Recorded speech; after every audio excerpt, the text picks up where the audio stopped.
Primeiramente, a água, ao se transformar em um longo e pesado oleoduto, é capaz de transportar cidades inteiras, sendo o tsunami o melhor exemplo. Em alto mar, uma onda dessas é quase invisível. Sua altura é mínima, mas seu comprimento chega a centenas de quilômetros e sua velocidade se compara à de um avião. No entanto, perto da costa, onde o fundo sobe abruptamente, a onda se comprime, perde comprimento e se ergue, transformando-se em um muro que carrega consigo uma massa de água, lama, vergalhões, barcos e carros, como um fluxo de cascalho. Em 2011, na costa do Japão, foram registradas elevações de água de mais de 40 metros em alguns locais, o equivalente à altura de um prédio de 14 andares. Além disso, o recuo que precede o impacto é um sinal característico, mas traiçoeiro, que às vezes expõe o fundo do mar por centenas de metros. Uma imagem ainda mais impressionante dessa força é o mega tsunami da Baía de Lituya, Alasca, em 1958. Um deslizamento de terra gigante que caiu em um fiorde estreito impulsionou a água com tanta força que a onda arrancou a floresta a uma altura de aproximadamente 524 metros acima do nível do mar, deixando nas encostas uma cicatriz nua, visível até hoje. É importante notar que não apenas terremotos criam tsunamis. Deslizamentos de terra, erupções vulcânicas, quedas de massas de gelo e até mesmo impactos de meteoros podem gerar impulsos semelhantes. Redes modernas de boias e algoritmos de satélite aprimoram o alerta precoce, mas a física permanece implacável. Na costa próxima, o intervalo entre o solavanco e o impacto é medido em minutos, não em horas. A água não queima, não se rasga, mas sua massa subjuga tudo. A destruição não é criada apenas pela altura da crista, mas pela pressão e pelo impulso, quando dezenas de milhões de toneladas avançam pelas ruas, transformando o asfalto em um leito de rio e os edifícios em uma mistura fofa que o fluxo leva mais longe do que se imagina. Segundo fato, a incapacidade de comprimir a água com as mãos nuas gera uma ilusão de suavidade, mas na técnica ela age como navalha e marreta simultaneamente. O corte por jato de água é um método a frio, no qual um jato sob pressão de até vários milhares de bares é acelerado a velocidades próximas a 1 km por segundo e, ao encontrar areia de granada, atravessa aço, cerâmica e vidro à prova de balas como se cortasse papelão molhado. Onde a pressão e a velocidade são extremas, surge a cavitação, uma fervura repentina em microescala. Bolhas de vapor nascem em frações de milissegundo e colapsam instantaneamente, atingindo o metal com microjatos e ondas de choque, deixando crateras e picadas como se a superfície tivesse sido mastigada por dentes invisíveis. Nas hélices de navios, tais mordidas crescem em buracos, diminuem a eficiência e afrouxam os cascos por vibração. Nas turbinas de usinas hidrelétricas, a cavitação faz em horas o que a corrosão faria em anos. Um episódio notável foram as altas descargas de 1983 na barragem de Glen Canyon, nos Estados Unidos. Os fluxos arrancaram pedaços de concreto nos túneis de descarga até que os engenheiros instalaram aeradores, suavizando o colapso das bolhas. Nas tubulações domésticas, um inimigo semelhante se manifesta como o golpe de ariete. O fechamento instantâneo de uma torneira golpeia a água e essa onda de choque busca a junta mais fraca, podendo romper uma solda ou arrancar um manômetro. As mesmas leis explicam tanto a areia frágil na base das cachoeiras, onde as bolhas trituram a rocha, quanto o desgaste de injetores em motores, onde o combustível sob alta pressão se comporta quase como água, usinando o aço. Um líquido silencioso, nas condições certas, adquire o caráter de uma ferramenta de corte industrial e de um ariete, e isso se deve precisamente à sua massa, velocidade e súbitas variações de pressão. Terceiro fato. Um furacão raramente mata com o vento. A água é que se torna mortal, quando o vento e a baixa pressão transformam o mar num arietilento. A queda de pressão no centro de um ciclone funciona como um pistão gigante. A cada hectopascal de descida, o nível do oceano sobe cerca de 1 cm. A isto junta-se o efeito do vento, que empurra a água para a costa, entrando nas fozes dos rios. Se a plataforma continental for rasa, como no norte do Golfo do México ou no delta do Ganges-Brahmaputra, o efeito é amplificado. A onda de maré estende-se por quilômetros e avança como um bulldozer plano.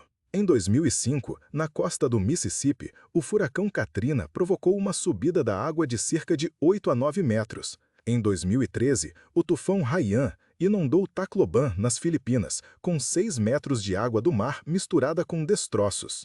Em 1970, uma tempestade ciclônica no Golfo de Bengala empurrou a água para as Ilhas Baixas do Paquistão Oriental tão rapidamente que, segundo as estimativas, morreram centenas de milhares de pessoas. A astúcia é que a escala Saffir-Simpson mede apenas o vento, enquanto o poder destrutivo real é melhor descrito pela energia cinética integral da tempestade e pela geometria da costa. As baías em forma de funil, a maré astronômica e a cheia do rio criam uma inundação combinada, onde a água chega por baixo, por cima e pelos lados simultaneamente. Adicione a estes metros o arrebentamento das ondas e o impacto repentino de uma onda longa, e o sótão de uma casa de um andar já estará debaixo d'água, encontrando mais tarde nas suas vigas algas marinhas e redes de camarão. Os sons desta tempestade não se parecem com os filmes de tempestade. Não é o ruído do vento, mas um zumbido grave e um ranger, como se um armazém inteiro de móveis fosse empurrado sobre asfalto. E o mais perigoso é a aceleração. Quando a água ultrapassa um dique ou uma barreira, transforma-se num fluxo rápido com centenas de quilogramas de pressão por metro quadrado, derrubando blocos de escória, arrancando estacas e, ao chegar a uma bifurcação de ruas, comporta-se como um rio real, encontrando um novo leito onde ontem havia uma cidade. O quarto fato trata de correntes de água que se assemelham não a ondas, mas a avalanches, densas, pesadas e rápidas. Os lahares, fluxos de lama vulcânica, nascem quando cinzas e detritos se misturam com água de geleiras, lagos ou chuvas torrenciais, transformando-se em concreto líquido. Em 13 de novembro de 1985, no Nevado del Ruiz, na Colômbia, uma pequena erupção de magma sobre a geleira foi suficiente. As quentes emissões piroclásticas derreteram o gelo e os lahares, a velocidades de até dezenas de quilômetros por hora, irromperam pelos vales dos rios. A cidade de Armero, localizada a 70 quilômetros, foi soterrada à noite sob uma massa de 4 metros, resultando na morte de mais de 20 mil pessoas. Esses fluxos possuem densidade maior que a da água, carregam pedregulhos, troncos, vergalhões e aceleram em trechos estreitos, como em bocais. Pontes desmoronam como brinquedos e o leito do rio, após a passagem, fica mais alto que os campos circundantes, tamanha a quantidade de material trazida por um único episódio. Parentes dos lahares são as rupturas de lagos glaciais, quando a barragem natural de morena ou gelo não resiste. Os islandeses deram a esse fenômeno sua própria palavra, Jökulhlaup. Reservatórios subglaciais acumulam água por meses e em seguida liberam em um dia um fluxo comparável ao de um grande rio mundial. Em 1996, uma ruptura dessa natureza após uma erupção subglacial varreu pontes no sul da Islândia e o pico de vazão foi estimado em dezenas de milhares de metros cúbicos por segundo. No Himalaia, em 1985, a descarga súbita do lago Dikchor destruiu uma usina hidroelétrica em construção. No Peru e no Nepal, lagos semelhantes hoje vigiam regularmente os lales e os engenheiros instalam tubos de sifão para lavar os lagos até um nível seguro e construir sistemas de alerta precoce. A escala dessa força é compreensível pela geologia. Durante a era glacial, as rupturas catastróficas do antigo lago Missoula liberaram, segundo estimativas, volumes tais que no Planalto de Colômbia ainda se observam Gigantski Eriabi, ondulações do tamanho de uma casa, deixadas pela parede de água em retração. Na catástrofe líquida não há combustível de foguete, apenas massa, inclinação e gravidade, mas às vezes isso é suficiente para reescrever o mapa em uma noite. Quinto fato. Por muito tempo, as ondas assassinas foram consideradas uma lenda de marinheiros, mas o oceano respondeu com instrumentos. No dia de Ano Novo de 1995, a plataforma dinamarquesa Draupner registrou uma parede de água solitária de cerca de 25 metros da base à crista, acentuadamente mais alta que a altura significativa das ondas. Uma onda assim é chamada anômala se exceder 2 vezes o nível médio para aquela tempestade. E não se trata de fantasia, mas da estatística de eventos raros e da física da soma. O vento infla o mar com uma série de ondas de diferentes comprimentos, e uma vez que as fases de várias cristas coincidem, somam-se construtivamente em uma pirâmide. O espectro de banda estreita intensifica a não linearidade, desenvolvendo a chamada instabilidade modulacional, onde a energia se funde em um único impulso-rei. Um foco adicional é criado pelas correntes. Em áreas onde fluxos opostos, como a corrente das agulhas, freiam a ondulação da tempestade que se aproxima, os comprimentos de onda encurtam, a inclinação aumenta e a crista formada se torna formidável, como um martelo pneumático. Ao contrário dos tsunamis, essas ondas, nascidas do vento e da estatística, aparecem em mar aberto sem precursores. São curtas em comprimento, mas íngremes, com um socavão vertical que se choca contra os converses e os vigias da altura de um prédio de vários andares. Nas últimas décadas, radares de satélite e redes de boias coletaram dezenas de registros confiáveis, e os relatórios dos capitães receberam confirmação técnica. As janelas da ponte de comando, instaladas a dezenas de metros de altura, foram arremessadas, e as superestruturas de proa, projetadas para uma tempestade normal, receberam uma água verde em salva, um fluxo contínuo que dobra os corrimãos como arame. As normas de projeto para navios e plataformas offshore agora levam em conta as probabilidades de tais descargas, e as previsões de ondulação agora incluem produtos sobre a probabilidade de ondas de veludo, raras, mas reais. O mar não é obrigado a ser liso, mesmo dentro do caos. Às vezes, ele junta todos os ossos de dominó em uma única torre, e essa torre, mesmo que por dezenas de segundos, torna-se a parede de água mais poderosa do planeta em um raio de centenas de quilômetros. Sexto fato. As marés ocorrem quando a Lua e o Sol, sem tocar a água, elevam e descem mares inteiros. A força aqui não se manifesta na altura da crista, mas no tonelagem que é movido repetidamente conforme o cronograma. Na Baía de Fundy, onde a geometria da enseada entra em ressonância com o curso semidiurno, a amplitude do nível atinge, segundo diversas estimativas, até 16 metros. O fundo de manhã é terra firme, à noite é um canal profundo, e vice-versa. Onde a onda de maré é forçada para um curso estreito, ela se quebra em um salto hidráulico, criando uma pororoca, uma parede frontal que corre rio acima. No rio Qiantang chinês, foi apelidado de Dragão de Prata. Em meio minuto, a superfície calma se transforma em uma crista fervilhante que avança à velocidade de um carro, e cada curva do leito responde com um estrondo surdo. O pororoca amazônico ecoa nos manguezais, cortando arbustos e raízes. Aqui, após sua passagem, permanece nas margens uma linha frisca de quebra, como uma marca de giz do nível da água na parede. Em gargantas marinas estreitas, as marés concentram a velocidade em um fluxo. O Saltstraumen norueguês impulsiona 2 vezes ao dia volumes comparáveis a centenas de milhões de metros cúbicos através do estreito. E em plena correnteza, os redemoinhos giram como misturadores industriais. Não são buracos no mar, mas nós de cisalhamento de velocidade, onde as camadas superficiais se rompem e se enrolam em rosquinhas do tamanho de uma casa. Pescadores e práticos conhecem as janelas de minutos de água morta entre a maré alta e baixa, quando o fluxo cede. Se você as perder, até um motor potente arrastará o barco no mesmo lugar como se estivesse preso a um elástico. Essa mesma força é um sonho de engenheiro. As usinas maremotrizes colocam turbinas no vão. A água trabalha para lá e para cá, como a respiração gigante do planeta. Mas a poesia da engenharia está próxima do perigo. Os níveis abruptos puxam as amarras, rompem os cais mal fixados e a erosão costeira, ao acelerar os fluxos, rói a argila e a areia, escavando bacias sob os muros de contenção. Os redemoinhos e as pororocas parecem milagres, mas têm um cartaz de apresentação exato, as fases da lua, as profundidades, a forma do leito. E é precisamente por isso que são tão implacáveis. Chegam na hora, mas partem, levando tudo o que encontraram no caminho. O sétimo fato é que a água tem um modo secreto de mover montanhas, permanecendo invisível aos olhos, as avalanches submarinas de lama ou fluxos de turbidez. Isto não é uma onda costeira nem uma maré. É uma suspensão de areia, lodo e detritos que, ao se tornar mais pesada que a água circundante, desliza pelas encostas submarinas como concreto líquido.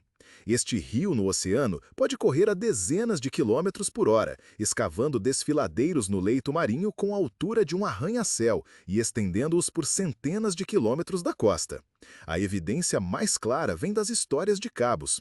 Em 1929, após um terremoto perto dos grandes bancos da Terra Nova, um fluxo submarino cortou sucessivamente uma dúzia de linhas telegráficas.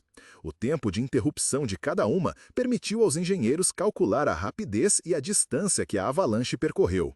Quase um século depois, episódios semelhantes afetam as modernas rotas de fibra ótica. Fortes fluxos de água turva das fozes de grandes rios e desabamentos nas encostas da plataforma continental desencadearam marchas de turbidez prolongadas, que por dias percorreram leitos de desfiladeiros submarinos e romperam cabos a profundidades de quilômetros. Esses mesmos fluxos soterram oleodutos submarinos, arrastam sistemas de ancoragem de plataformas para depressões e depositam tortas nítidas de areia e lodo. Os geólogos os chamam de turbiditos e, por suas camadas estratificadas, leem catástrofes passadas como se fossem testemunhos de um arquivo do planeta. Um detalhe mecânico importante: quanto mais densa a suspensão, mais estável ela é, e por mais tempo mantém sua inércia. Um único impulso, um terremoto, um deslizamento, uma erupção ou uma enchente extrema, e toda a massa se solta, transformando as encostas da margem continental em uma pista de esqui gigante para a lama. E embora na superfície haja calmaria, nas profundezas ocorre uma espécie de tsunami ao contrário.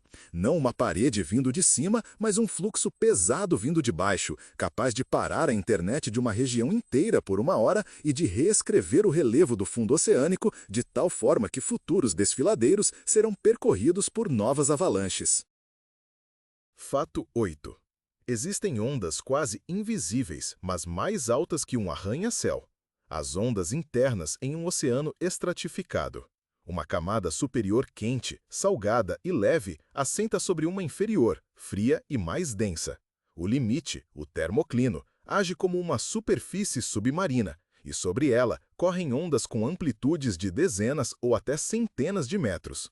Em estreitos e encostas, onde a maré comprime e estica as camadas, nascem os solitões, corcundas solitárias que avançam à velocidade de um carro, com quilômetros de comprimento.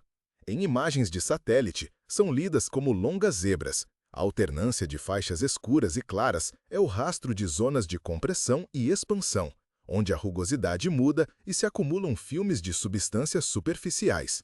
Por trás dessa gráfica, a força bruta. Uma onda interna que emerge na plataforma continental causa uma cascata submarina, inverte a coluna de água, eleva águas nutritivas à superfície e altera instantaneamente o termoclino. Mergulhadores sentem uma faca fria percorrer sua pele. O navegador vê apenas água calma, mas naquela profundidade, cabos e linhas de ancoragem de plataformas sofrem cargas bruscas e pulsantes. Planadores autônomos e boias são desviados de seu curso, e um submarino pode ser elevado ou baixado dezenas de metros em poucos minutos. Em pontos como o Estreito de Luzon, essas ondas são como artistas de turnê conforme o horário da Lua. Toda noite, elas disparam em bandos para o mar da China Meridional e correm centenas de quilômetros até se desintegrarem em um trem de cristas menores. Em geral, esse fenômeno tem dois lados: um perigoso para a engenharia e navegação e outro criativo para os ecossistemas. As ondas internas alimentam os mares. Sua mistura inicia florações, impulsiona alimento para o plâncton, e atrás dele vem peixes e aves. Mas se você instala uma plataforma, lança um cabo ou planeja mergulhos, não pode ignorar essa potência invisível e relevo da água. O oceano pode estar sereno na superfície, mas por baixo desenrola-se uma verdadeira cordilheira de densidade em movimento. Não no fato. A água pode se revoltar sem um terremoto. A própria forma da costa e os caprichos da atmosfera criam balanços gigantescos em baías e lagos. Estes são seixes, oscilações estacionárias do nível, quando toda a massa de água começa a se derramar lentamente de um extremo a outro, como sopa em uma panela após um solavanco brusco. O solavanco é dado por rajadas de vento ou saltos de pressão. Uma crista atmosférica caminha sobre a água e, se a velocidade da perturbação se aproxima da velocidade de uma onda longa neste corpo d'água, ocorre a ressonância. Cada novo impulso coincidirá com o ritmo e agitará a superfície em metros. Baías estreitas e lagos longos são particularmente vulneráveis. Contra a parede há um ventre com amplitude máxima. No centro, um nó com uma linha quase imóvel. Assim nasceram os golpes repentinos nos grandes lagos, quando, após a passagem de uma linha de tempestade para Chicago ou Duluth, a água se retirava da margem em poucos minutos e retornava como um degrau contínuo de vários metros de altura. Nos mares, age um parente do seiche, o metal tsunami, uma onda longa de uma onda barométrica e uma rajada, que é empurrada para baías e marinas. Nas Baleares é conhecido como rissaga. Em um dia calmo, as amarras começam a cantar, os iates batem surdamente nos pontões e os marcadores de nível desenham dentes de serra, dezenas de centímetros por minuto, às vezes metros. No Adriático, um marrobio semelhante surpreende repetidamente os portos de pesca. O céu está azul, mas na baía há uma escada cinza e fervente. O perigo aqui não está na crista, mas na repetição. Após o primeiro pico, segue um recuo, depois um novo aumento, e assim por horas. As amarras se rompem, os cabos de reboque são torcidos, os barcos convergem e divergem em tesoura. A água, como um pêndulo gigante, busca o equilíbrio e não o encontra. Engenheiros lutam contra a ressonância com a geometria de moles e amortecedores. Meteorologistas estendem redes densas de barômetros. Mas a astúcia reside na amplitude dos gatilhos. Uma frente de tempestade que rebate a dezenas de quilômetros. Um salto de pressão em uma frente fria. A coincidência de fase com a onda longa da maré. Ao contrário de um tsunami tectônico, aqui não há um empurrão para o qual todos esperam a onda. Aqui, o maestro é o ar, e quando ele toca a nota certa, todo o corpo de água responde com um baixo profundo e muito material. 10º fato. As correntes mais perigosas e trabalhosas perto da costa muitas vezes não são visíveis em cartões postais. As correntes de retorno e a deriva costeira reformulam silenciosamente as costas, movendo milhões de toneladas de areia, e levam pessoas que confundiram uma superfície lisa com um lugar calmo. A mecânica é simples e implacável. O arrebentação empurra a água para a terra, a barra perto da costa a segura, e o excesso de massa procura uma saída, encontra um portão entre os bancos de areia, perto de um cais ou em uma vala e dispara para o mar em um fluxo estreito. A velocidade é como a de um nadador forte ou superior. Na superfície, uma faixa opaca sem espuma, na qual fitas de algas e espuma se estendem persistentemente da costa. Não é um redemoinho nem um fundo que puxa, é uma bomba horizontal que expulsa dezenas, às vezes centenas de metros, e só depois a corrente se dispersa, e é aí que se pode sair calmamente para o lado. Paralelamente, o ondulação que chega em ângulo inicia um convés eterno, o fluxo ao longo da costa, que corta a linha costeira, cava canais em uma aldeia e constrói um túmulo na vizinha. Daqui surgem longos tômbulos e ilhas-barreira, que migram metros por ano e se deslocam em saltos durante tempestades. Um overwash noturno joga uma língua de areia sobre a duna, e pela manhã o mapa já é diferente. O istmo da Curlândia, os deltas e lagoas do Báltico Oriental, os skerries do Mar do Norte, todos vivem neste equilíbrio de transporte. Diques de proteção, moles e quebradas, apenas redirecionam o fluxo, acumulando areia no lado de sotavento e expondo cascalho no lado de barlovento.